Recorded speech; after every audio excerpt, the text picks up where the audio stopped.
Good evening out there, ladies and gentlemen out there, internet land.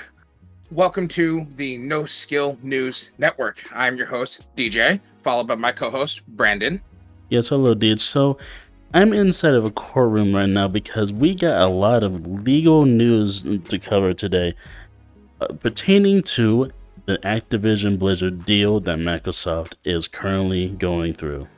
The tea, the drama, it's all coming to a conclusion as of this recording.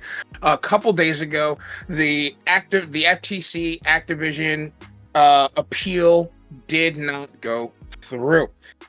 Meaning we are that much closer to Microsoft finally being able to acquire Activision Blizzard and all of their assets. When Microsoft first started tossing around the idea of buying Activision Blizzard, because God knows they've been needing to be bought out for a while, there was a little bit of a hiccup in the road. It was called Sony and the FTC wanting to stop that.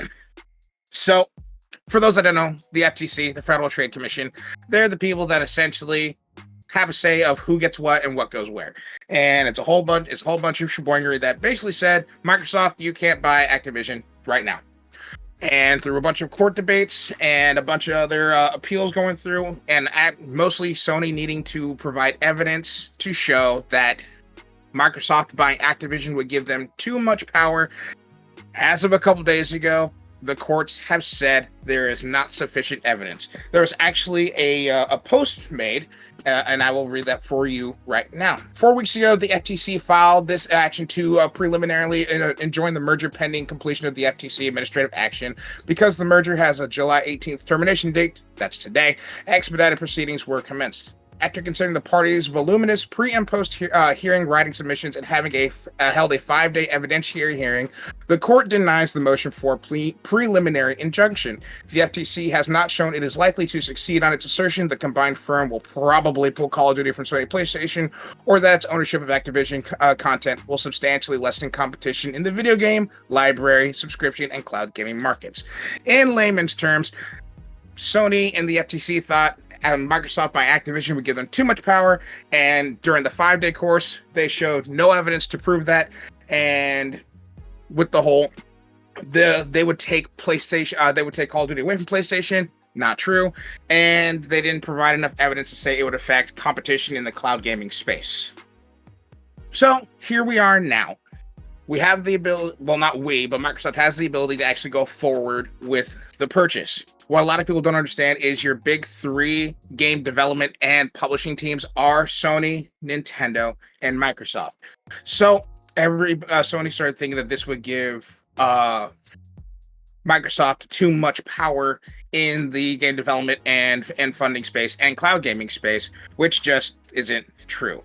It actually was brought forward in another news clip that each of the three major console companies is also a vertically integrated first-party developer and publisher. And while each has a collection of platform-exclusive titles, the Nintendo Switch and PlayStation both have significantly higher numbers of exclusive games on their platform than Xbox does. Meaning, you can't exactly say, oh, Call of Duty specifically being on Xbox and not PlayStation would give them too much power, when it looks like Nintendo and PlayStation have more console-exclusive titles in their own right.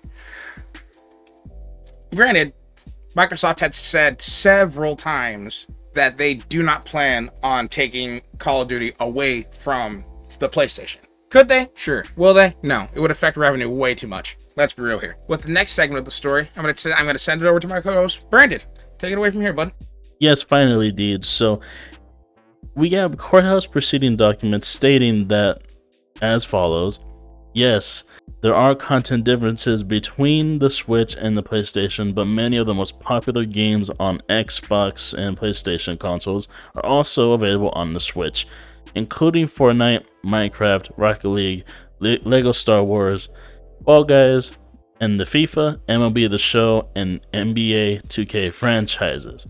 Which basically means that every console can have access to all these gaming franchises that garner so much money for the companies and publishers that sell them.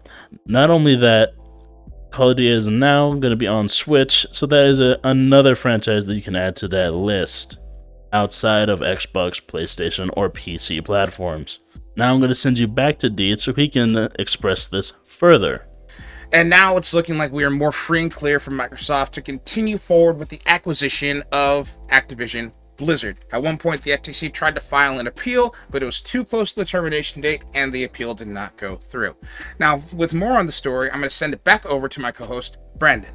Well, Deej, there's also confirmation that Sony and Microsoft have agreed to a 10-year deal for Call of Duty, but it only includes Call of Duty, so that means that if Microsoft so choose to, they don't have to put any other Activision IPs on the Sony's PlayStation. They are not contractually obligated to do so, but I really don't think that they would, because they'd be missing out on a huge source of revenue and potential new and old buyers. So we'll see where they take it from there. Sony had bit off a little more than they can chew, but I'm going to give it back to you, DJ. And a huge fan base of fans new and old who might not have had, like Activision Battle.net accounts, because now you bring over some of their biggest hard-hitting titles onto console. And something as simple as, like, even though Call of Duty is already on there, think of it this way: available now for Xbox and PlayStation and Nintendo Switch. You could have the likes of StarCraft, World of Warcraft, Overwatch, the new Diablo game, all shifted over onto the new consoles, or the newest consoles. How they're going to put some of those heavy hitters like Diablo on the Switch, I don't know, but Nintendo always manages to find a way. And I think that's going to do it for us here at NoSkill News Network. We will keep you guys in the loop if there's any other developments, but it's looking like it's going to be smooth sailing. I've been your host, DJ, and that has been my co-host, Brandon. It's been a pleasure, everyone. We'll see you next time on any other podcast with Tavern Talk.